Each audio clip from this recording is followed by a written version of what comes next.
Bom dia, dona de oficina. Bom dia, dona de oficina. Maravilha. Sejam todos muito bem-vindos aí ao podcast do Edu. No podcast do Edu, nós falamos para vocês, donos de oficina, como organizar a sua oficina e lucrar mais em 90 dias. Para quem está chegando agora, não me conhece. Para quem já me conhece também, eu sou o William Rezende, o perguntador. E eu sou o Eduardo Silva, proprietário da Tagma Car Chefs, também o criador do método da mecânica da mente, que ajuda donos de oficina a mudarem seus resultados partindo do pilar principal. E donas de oficina também, né, William? Cada dia Donas mais. de oficina. Pois é, ontem eu tive uma individual ali com o casal, né? E quem mais se interessou ali, não que ele não estivesse interessado na conversa, mas quem aproveitou bem ali, né, o momento ali do qual a gente pôde abrir ali para fazer um bate-papo foi a esposa, foi uma mulher, né? Por incrível que pareça. E foi um bate-papo assim com aquele casal dono de oficina muito bacana ali, muito interessante e muito produtivo, né? São alunos, né, da mecânica da mente. Exatamente. O que a gente vai falar hoje, Edu? A gente vai bater um papo sobre por que contratar um colaborador vai ajudar você a lucrar mais. Ué, eu sei que tem muito dono de oficina aí que tá atolado de serviço, abarrotado de serviço, tá aqui, ó, com o canudinho respirando, cabelinha quase pousando ali no canudinho e acha que se contratar alguém vai ser pior ainda. Bom, a gente vai eliminar esse mito aqui hoje. Muito bem. Desculpa. Ainda bem que não quebrou. Não, acho que não quebrou. Vamos lá, Du. Para a gente começar, o dono de oficina entender, que às vezes o pessoal, só contratar por contratar, realmente só vai me dar prejuízo. Realmente. Mas por que eles acreditam porque eles acreditam e têm medo de contratar um colaborador novo, achando que esse colaborador só vai piorar as contas da oficina? Muito bem, William, vamos lá. A respeito da sua pergunta, aí tem várias vertentes, né, que ligam ao porquê, às vezes, o dono da oficina ele não contrata, ou ele, às vezes, não contrata um componente a mais que não seja um mecânico, né, para poder, de uma certa forma, ajudar ele. Sempre ele vai ver com esse lance, né, eu não tenho dinheiro para pagar esse salário, né? Não posso fazer isso, né? Então, sempre, como de costume, sempre a gente fala que pode estar ligado a alguma crença. Pode ser uma crença financeira? Pode, né? Mas também pode ser uma crença que está ligado aí a não conseguir enxergar que ele é um dono de uma empresa, né? Que é um dono de uma oficina e que, assim, querendo ou não, se torna quase que impossível, né? Se ele trabalhar sozinho, ele contratar uma pessoa, né? Ele precisa muito disso. Mas até para entrar um pouco nesse contexto aí, William, é só deixar muito bem claro aí, né, como um amante aí da Bíblia, né, sempre tem alguma coisa lá que pode trazer um conhecimento para nós. Fica uma grande pergunta: por que Deus criou o ser humano? Já parou para pensar, William? Por que Deus criou o ser humano? Fica para ser robozinho dele? Não. Né? Deus é um Deus de amor e ele criou as pessoas para que se relacionassem entre o ser humano e Deus tivesse um relacionamento. Ah, mas eu não vejo Deus. Aí entra a fé, né? Aí entra aquilo que você acredita. Então, assim, Deus criou o ser humano para se relacionar. E um outro ponto é para se relacionar entre si ali, né? Entre as pessoas, né? O relacionamento do ser humano com Deus e o relacionamento dos homens com os homens. Então, assim, se você for analisar, descorrendo aí um pouco mais na Bíblia, no início do Novo Testamento, quando Jesus começa o seu ministério, só que antes ele começar o ministério, o que é que ele fez? Foi lá e selecionou os 12 discípulos. Né? Pelo poder que existe, né, nesse nome aí, que até hoje é muito falado, né, o nome de Jesus, não entrando pelo lado religioso, né, mas é o maior líder que já existiu. Porque que até hoje fortalece? Se o próprio nome ou o próprio Jesus por si só teria a capacidade de fazer tudo sozinho. mas mesmo assim ele foi lá e escolheu 12 para transmitir a mensagem e através desses 12, né, ir multiplicando o que é a mensagem, né, que o próprio Deus usou Jesus para trazer na Terra. Então, assim, se você vê baseado em cima disso, por que é que eu vou achar que às vezes eu sozinho vou conseguir fazer as coisas dentro de uma oficina, né? Então, assim, é uma loucura. E outra, você sabe, você tem acompanhado os muitos donos de oficina que a gente tem acompanhado aí, os que são sozinhos, o desespero que é, né? E assim, aqueles que de uma certa forma começam a compreender que um ou outro, às vezes não enxerga que ele tem de uma pessoa para cuidar da parte ali, né? De recepção, cadastro de clientes, ou alimentar um sistema, ou fazer uma parte administrativa, é quase que se torna uma função meio que desprezível. Ah, não tem a necessidade. Eu não faço, não consigo fazer, mas também acho que não é interessante contratar. Está inteiramente enganado, por quê? Porque aí não vai conseguir analisar, né, William, os pontos necessários ou fazer aquilo que precisa ser feito dentro da oficina, né? Então, assim, você vê que baseado em cima desse contexto, a gente já consegue enxergar algumas vertentes, né? Mas, assim, se você for analisar, o que mais fala é justamente isso. O que eu acho interessante, William, a pessoa fala assim, eu não tenho dinheiro para contratar mais uma pessoa e pagar, né? Isso daí vai acabar. Por quê? Porque eu já não consigo nem ver a cor do dinheiro. Como que eu vou contratar alguém, né? Então, por que eu falei que às vezes ele não tem uma crença, né? Ou não tem uma mentalidade de dono de empresa ou de dono de oficina?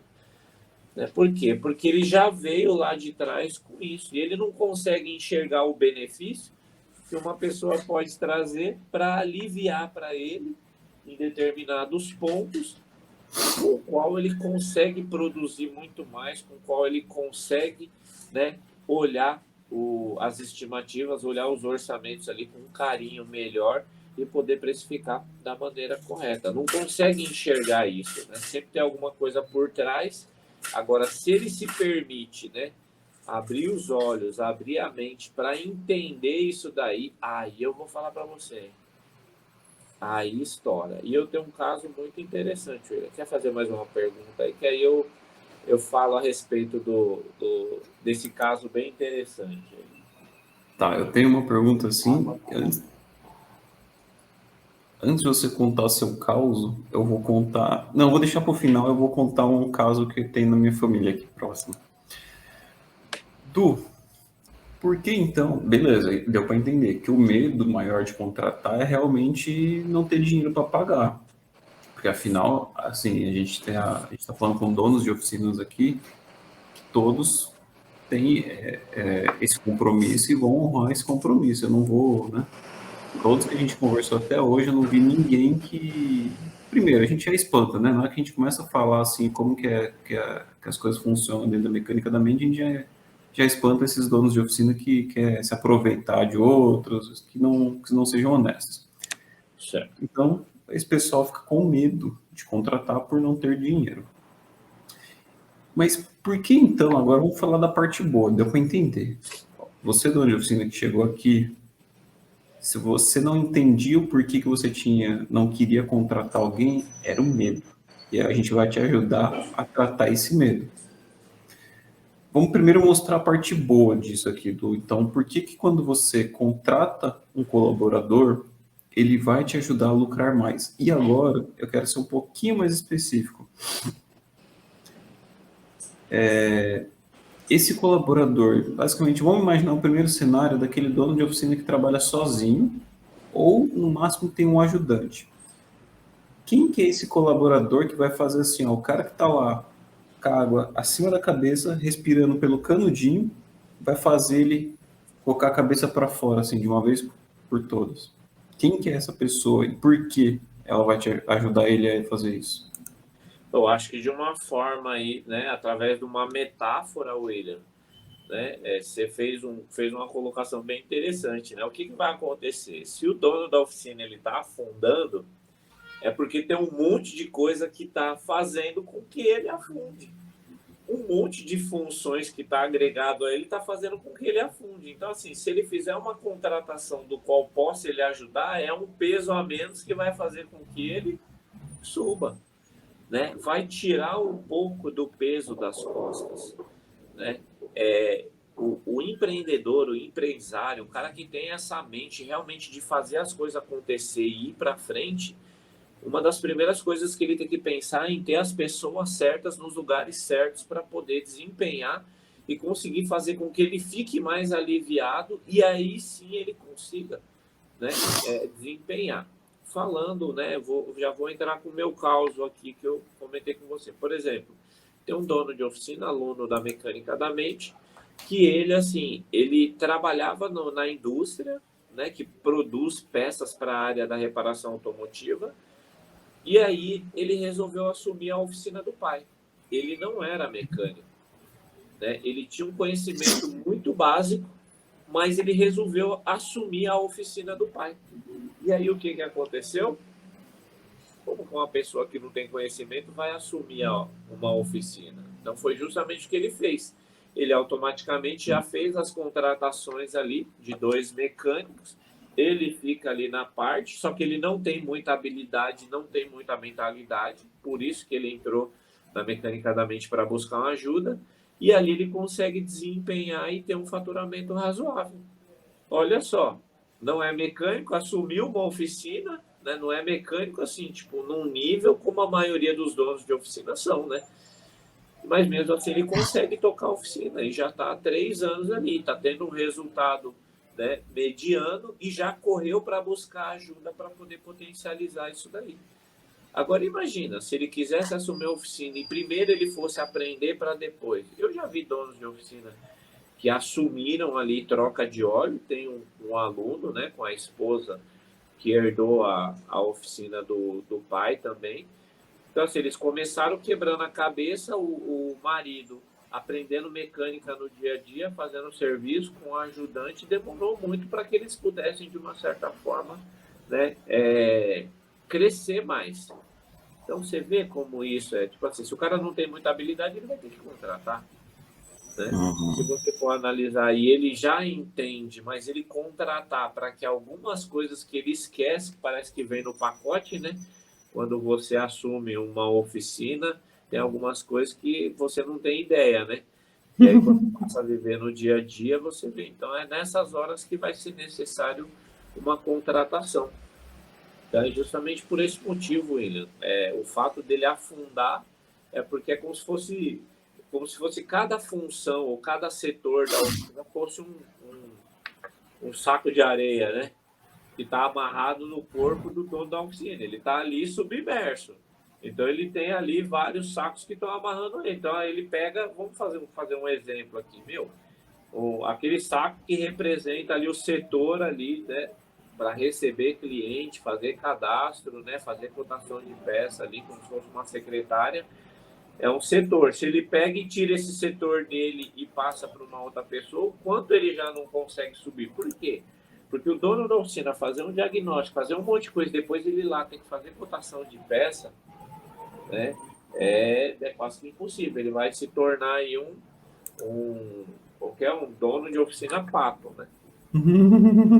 Direito, não voa direito, não canta direito, ele não vai conseguir fazer com excelência da maneira como é o desejo do coração de praticamente todos os donos de oficina, né? Isso daí é uma área impressionante, que assim, todos têm o desejo de fornecer um serviço com excelência, mas às vezes ele tão sobrecarregado, ele não consegue aplicar a excelência que precisa ser feita de uma certa forma sozinho, né?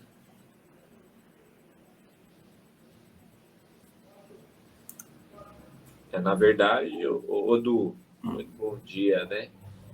Na verdade, não toma um tempo. Isso aí faz parte do nosso dia a dia, né? Então, por isso que sempre a gente fala, tem que ter uma pessoa para fazer essa função, né? A gente precisa investir legal um tempo para dar uma atenção, porque assim, né? Você quer ver um serviço bom, um serviço legal, a gente não ganha, não é na venda, né? A gente está entregando o serviço do cliente, é na compra daqueles componentes que a gente vai oferecer para o cliente. Quando a gente melhorar a nossa compra, né? Melhor, tranquilo, melhor a gente venda, né? É isso daí que a gente está falando aqui, né?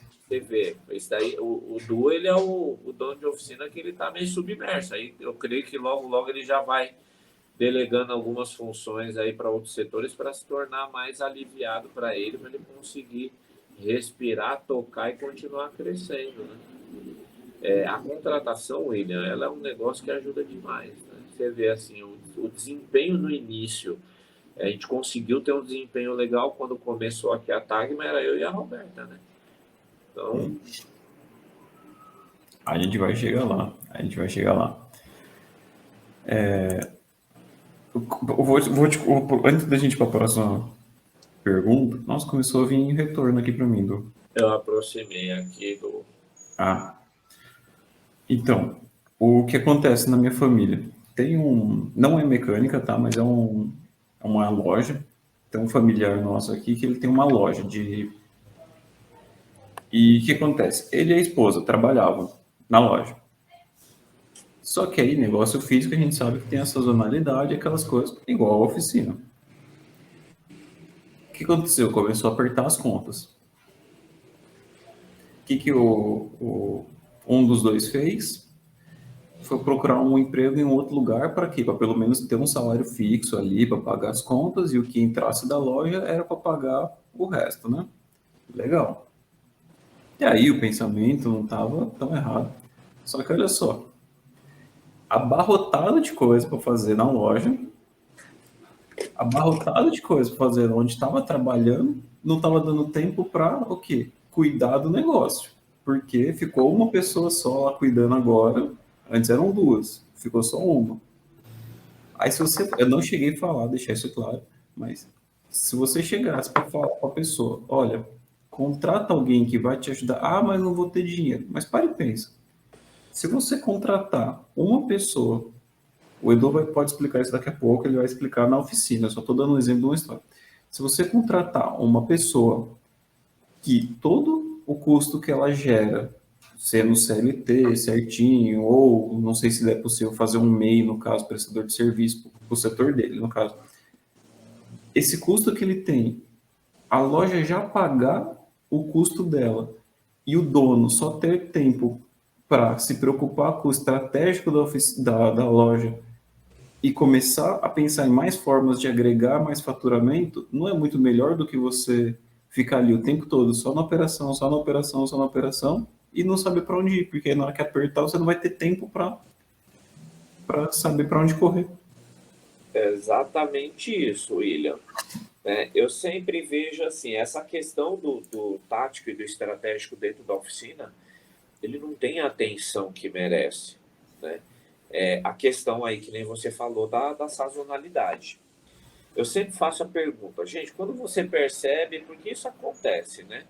Quando você percebe que está tendo aí, está caindo um pouco do fluxo de serviço na oficina, o que você faz? A maioria senta e espera. E aí começa, mas tá todo mundo assim, é o mercado passado, né? O período que a gente vive, é isso, é aquilo. E caramba, aí agora, quando você tem uma mente de empresário, de dono de oficina, quando você percebe que está caindo o movimento, plano de ação, né? Geralmente, se você tiver um sistema lá ERP, você vai pegar o histórico lá, você vai ver quais são os clientes que já faz 1, 2 anos que não aparecem na oficina, né? Dispara a mensagem, faz ligação, cuida dos clientes que você já tem na sua carteira. Ele não pega o telefone, ele acha que ele vai incomodar, ele acha que, tipo assim, eu não tenho que ligar. Não, tem que ligar sim, você tem que se importar com o seu cliente, né? Então, você pode fazer uma estratégia para você granjear novos clientes, tem que ter essa ambição, né? Eu aprendi isso baseado em cima, né, de uma pessoa que eu considero ele como meu mentor, é um cara que me ensina muito. Eu estudo muito, a gente faz a aplicação daquilo que a gente estuda, mas eu tenho pessoas que vivem o dia a dia também e que tem muito a me ensinar. E é legal que não é da área da reparação automotiva, mas esse cara, ele me agrega muito. Eu chego lá, eu pergunto para ele, eu falo, Pio, quando você, né, tem um período, você deve ter esse período de sazonalidade na sua empresa, né? Ele fala, eu corro atrás dos clientes, eu vou fazer manutenção lá para eles, eu falo, estou levando uma equipe aí para fazer isso, eu vou cuidar de quem eu já tenho. Outra, eu não vou esperar, né, a água começar a baixar, querer secar para aí eu pensar em fazer alguma coisa. Eu percebi que a maré baixou ali, né, o rio está começando a baixar, eu já corro para arranjar alguma coisa para já voltar ao fluxo. Ele não fica esperando o acaso, né, William? Por incrível que pareça, tem um criativo, né, que nós fizemos aí, que era eu sentado lá assim, o que é? Tipo, né? Eu sentado ali, não tá dando muito certo as coisas, eu tô aqui sentado aqui esperando. Eu ficar sentado esperando as coisas acontecer não resolve, né? Tem que partir para cima, tem que partir para o ataque. Então, quando você tem ali uma pessoa, né, que está atuando no time e você consegue ficar um pouquinho mais no estratégico, você vai mandar mensagem, você vai separar uma hora do dia ali para você dar uma telefonada para amigos, né, e clientes que já fazem parte da sua carteira para trazer e deixar eles conscientes assim, tá tudo em ordem com o carro, tá? Como o carro já tem um tempo que não vem, posso agendar com você para estar pegando ele, para fazer uma análise, um checklist. Sempre pode aparecer uma coisa ou outra, William. Por exemplo, uma pastilha que está perto de acabar.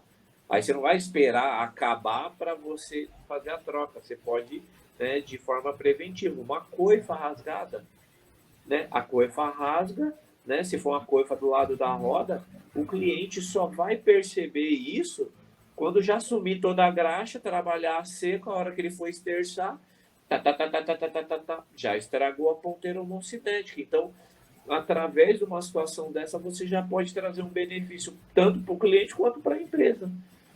Então, você vê a importância disso. Mas como que você consegue fazer isso? Quando você tem lá o time para desempenhar.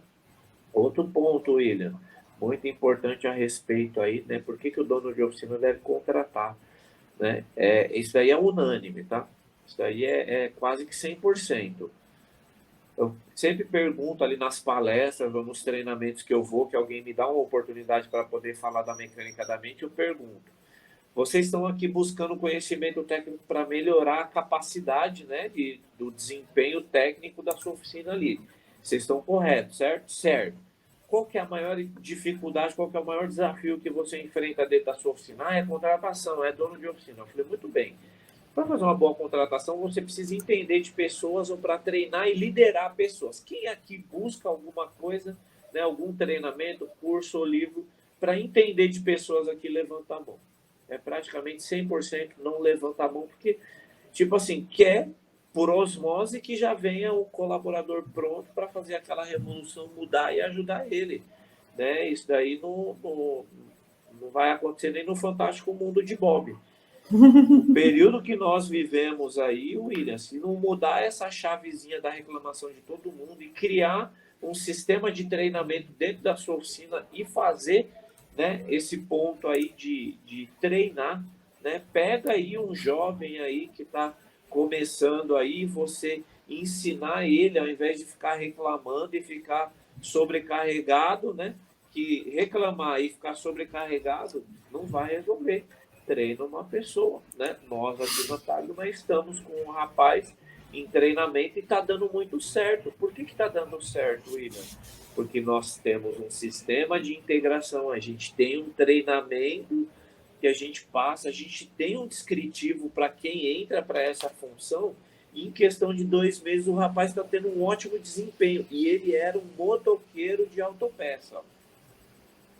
Se eu ficar reclamando, né, não vai resolver. O que vai resolver é o quê? É eu ir lá e pegar, e ter a minha mente de que eu vou encontrar uma pessoa que está afim de vencer, que está afim de correr, né? Então, o que a gente tem que fazer é isso, é mudar. Você vai sentar com um grande empresário, dono de uma grande empresa, você não vai ver ele reclamando, William. Na roda desses caras, quando você senta, eles falando, rapaz, eu tô com um projeto, a gente vai fazer isso assim, assim, assado, não sei o que, tal. Você não vê ninguém reclamando, você só vê os caras olhando para frente, olhando para o alvo, olhando para o objetivo, olhando para o destino. Por quê? Porque ele treinou a mente dele para reclamar, não resolve. O que resolve é a participação. E aí a gente vai para cima. Deixa eu já ficar esperto que hoje o dia tá bem Tá bem acelerado, eu não posso vacilar com o horário aqui, não. Mas é um tema Pode bom. deixar. Du, você falou que vocês estão com um colaborador novo, porque teve que dar essa foi a solução. Então, qual que é o melhor momento para contratar um colaborador? Esse colaborador que vai te ajudar a cortar o saco de areia e poder respirar e te dar lucro. Rapaz, eu acho que está baseado em cima até de uma pergunta, né? Crescer para contratar ou contratar para crescer, né? Crescer, aí depois eu contrato ou eu contrato para crescer? Então, assim, na verdade, se você for ver, você tendo a sua estratégia bem montada, você sabe se você quer crescer rápido ou crescer com uma velocidade maior, você vai ter que contratar e aí sim você desempenha outras funções, né? E aí sim, para a gente poder, de uma certa forma, conseguir desempenhar o que precisa. Eu vejo hoje, né, analisando aí tudo que a gente vem passando e o que eu tenho aprendido, William, contrata para crescer. É o que você falou, o medo de, eu não vou ter a grana para pagar. Mas quando você tem uma pessoa, né, para cortar ali aquele peso que está segurando você submerso, você vai conseguir sair, você vai conseguir respirar, você vai ter uma visão periférica, uma visão diferente e você vai conseguir fazer algumas práticas aí para quê? Para que você possa fazer com que as coisas aconteçam, né? E o dinheiro entra. Né? Como que ele vai estar atolado de serviço ali e ele vai poder fazer um atendimento legal, vai poder fazer uma estratégia para poder granjear clientes, né? O Carlão aí, nosso amigo aí, ó, né? Reclamar. Tem até o Carlão tem até uma hashtag que eu e a Roberta a gente às vezes usa muito, né? Que é agradece que cresce, né? Se essa hashtag agradece que cresce, aí o inverso dela, reclama que afunda. Né? Seu hashtag agradece que cresce, e se for o inverso, reclama que afunda. Então, velho, não tem lógica. Eu nunca consegui ver ninguém que reclama ter uma empresa que cresce. Nunca vi isso. Eu não consegui ver um cara que tudo ele murmura e o cara é bem sucedido. Não é. Né? Pode até ter uma empresa bacana, mas ele não é próspero segundo o que Deus nos ensina, né?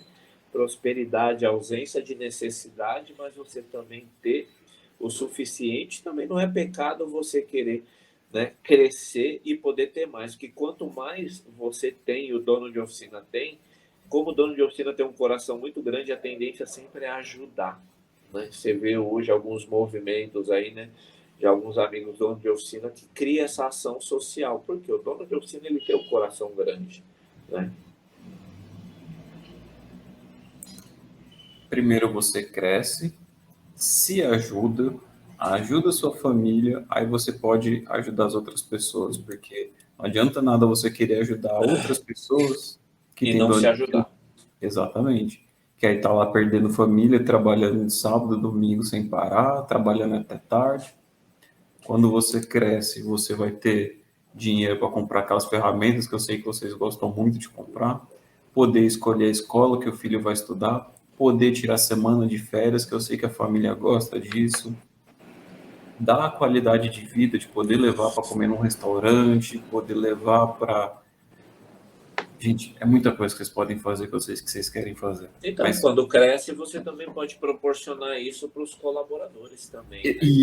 com Porque, certeza, que você vai olha, dar... né, olha só que impressionante, William, quando você tem a oportunidade financeira, né, e você desfruta de novas experiências, né? Por exemplo, tem pessoas que nunca viajou para ficar num hotel ou num resort num final de semana, né? E poder desfrutar de você acordar e você ter um café da manhã, você ter uma camareira para arrumar o seu quarto ali, né? Deixar ele organizado, você poder fazer um passeio bacana. Então, quando você faz isso, você tem uma experiência diferente que já coloca na sua mente assim, eu quero isso, né? De novo, eu quero uma experiência melhor. E é através do trabalho que a gente vai conquistar para poder ter novas experiências. Aqui na Tagma, William, quando isso começou a acontecer conosco, comigo e com a Roberta e com a minha filha, que a gente começou a ter a oportunidade de ter novas experiências, isso deu um gás para que a gente pudesse continuar crescendo e melhorar financeiramente, né?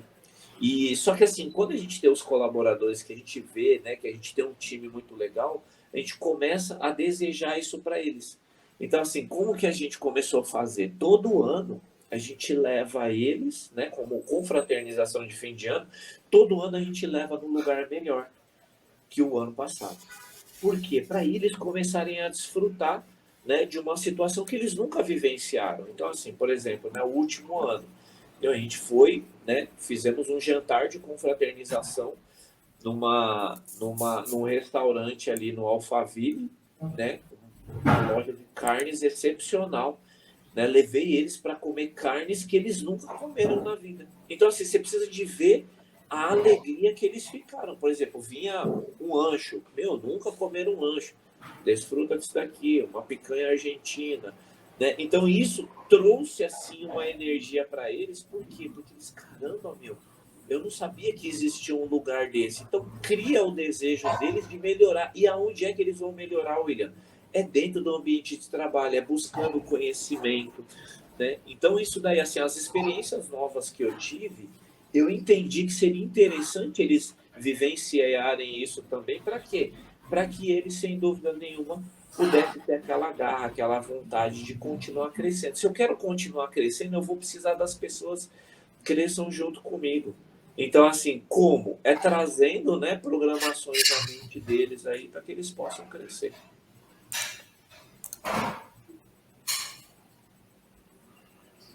Edu, como fazer para contratar o colaborador certo? Pelo menos para te ajudar a desafogar e poder respirar melhor. Não estou falando que é o melhor funcionário do mundo que não vai te dar dor de cabeça. Mas achar. Deixa eu fazer a pergunta. Como achar esse colaborador certo que vai te ajudar a sair desse sufoco agora?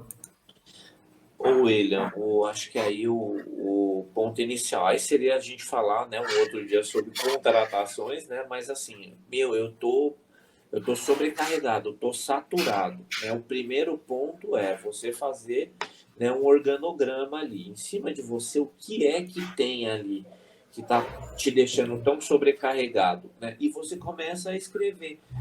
Se eu contratasse uma pessoa para fazer isso, por exemplo, né? Até o Edu falou, meu, putz, botar a peça, fazer a busca, isso aí toma um tempo do caramba, né? Então, assim, para isso eu contratar uma pessoa, ela não precisa ter uma habilidade muito grande de conhecer peça, mas uma pessoa que possa fazer uma cotação de peça, atender telefone. Então, assim, tipo uma secretária, né? Para iniciar ali seria já um ponto do qual ajudaria e aliviaria o dono da oficina numa porcentagem muito grande, do qual já ia potencializar para que ele conseguisse executar outras coisas com mais. Então, assim, eu acho que de início é você entender qual a real necessidade que você precisa. Esse é o ponto inicial para pensar em contratação. É o pátio? É na parte administrativa ou na parte de recepção ali? Né? Se ele conseguir enxergar e parar e analisar isso daí, ele já vai conseguir ter um parâmetro para dar um start aí numa contratação, né? Se precisar de uma secretária, não precisa. Todas as pessoas que trabalham, né? Na verdade foram duas, né? Foram a Osana, ficou um bom tempo conosco aqui, e hoje a gente tem a Luana. A Luana está há 5 anos. A Osana ficou acho que 3 anos conosco. Então, assim, são pessoas que, assim, nunca tiveram contato com nada na área da reparação automotiva. E se dão super bem aí, fazendo contação, fazendo busca das peças aí. Então, contribui muito para nós aí, sem dúvida. Tá certo, ele? Certo. Edu, só para a gente acabar de vez aqui antes da frase. Por um acaso, existe algum momento em que não vale a pena contratar um colaborador e continuar sozinho? Se Pergunta existe, de, ó, pergunta de novo, isso aí. existe algum momento em que o dono de oficina está, que ele se encontra, que não vale a pena contratar e continuar sozinho? Não. Não. Olhando como assim, o dono de oficina que ele tem, uma oficina é uma empresa. Sozinho, não dá. Sozinho o caminho é sobrecarregar, é estresse, é perder a família, é perder a saúde. Não dá, sozinho não dá. Né? Uma contratação simples, um ajudante ou uma secretária, ele precisa ter. Sozinho. Não vejo nenhum momento, William, que não tem como não contratar o dono de oficina que ele está sozinho. Não tem como.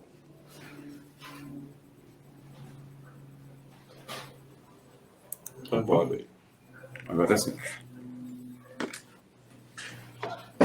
O Virgínio tá mandando no YouTube. Virgínio, eu vou anotar essa aqui e a gente vai fazer outro podcast sobre isso, tá bom? Du, então pra gente encerrando aqui hoje, qual que fica a frase, a reflexão do podcast para os donos de oficina? Acho que fica um questionamento na cabeça do dono da oficina, né? Crescer para contratar ou contratar para crescer? Deixar esse pensamento na cabeça deles aí. Né? Aí tem uma frase que eu acho legal, que é assim, quer ir rápido? Né? Se fosse numa maratona, vai sozinho. Quer ir longe? Né? Vá com pessoas. Agora, se você quer ir mais longe ainda e certo de que vai dar certo, vá com as pessoas certas. Então, isso daí é o seguinte, você quer ir sozinho? Dá para ir sozinho? Dá, mas assim, você só vai conseguir tiro curto. Só vai conseguir fazer tiro de 100 metros. Agora, se você quer maratona, vá acompanhado, né? E aí fica o ensinamento de Jesus também. Se Deus, né, se Jesus, para fazer com que o ministério e a mensagem fosse, né, divulgada na terra, ele chamou os 12, por que nós, donos de oficina, sozinhos, a gente acha que vai conseguir alguma coisa? Não, a gente vai precisar de pessoas para contribuir com a nossa mensagem. Qual que é a mensagem do dono de oficina, né? Cuidar, né, do bem precioso dos proprietários aí, né? Cuidar da segurança deles aí. Certo, William? Você falou uma coisa que eu pensei aqui, que quem quer ir sozinho está correndo uma corrida de 100 metros. Mas, na verdade, uma oficina é aquele Ironman. São 100 quilômetros pedalando, 10 quilômetros nadando e mais, sei lá, acho que 42, é uma maratona inteira, né? Eu não lembro quanto que é o Ironman certinho, mas, cara, é uma maratona. Uma oficina é uma maratona. Você não vai sair nos 100 primeiros metros dando um instinto e vai achar que vai ganhar. Vai ter gente que vai falar assim, mas o cara que corre lá um Ironman, ele sozinho que faz os 3, né? Aham. Tem uma equipe toda por trás que prepara para que ele só desempenhe aquilo que ele precisa desempenhar. Toda pessoa de ponta do Ironman tem uma equipe por trás para dar o suporte e fazer o que é necessário para deixar ele livre para fazer a aplicação das 3 etapas que é necessário ser feitas. Então é isso. Muito bem. Bora aí, que hoje é mais um dia abençoado e bora que bora, né, Weira? Todo dia é. Isso aí. Todo Gente, dia quero agradecer a participação de todo mundo. Se vocês têm ideias de tema que você quer saber para como organizar a sua oficina e lucrar mais, igual o Virgínio mandou uma dúvida aqui para a gente no YouTube, deixa aqui sem nos comentários depois do vídeo, que manda para o Eduardo, manda para mim aqui se quiser, que a gente dá um jeito de fazer isso aí. A gente arruma na agenda aqui dos conteúdos, tá bom? é top. Gente, brigadão e por hoje é só.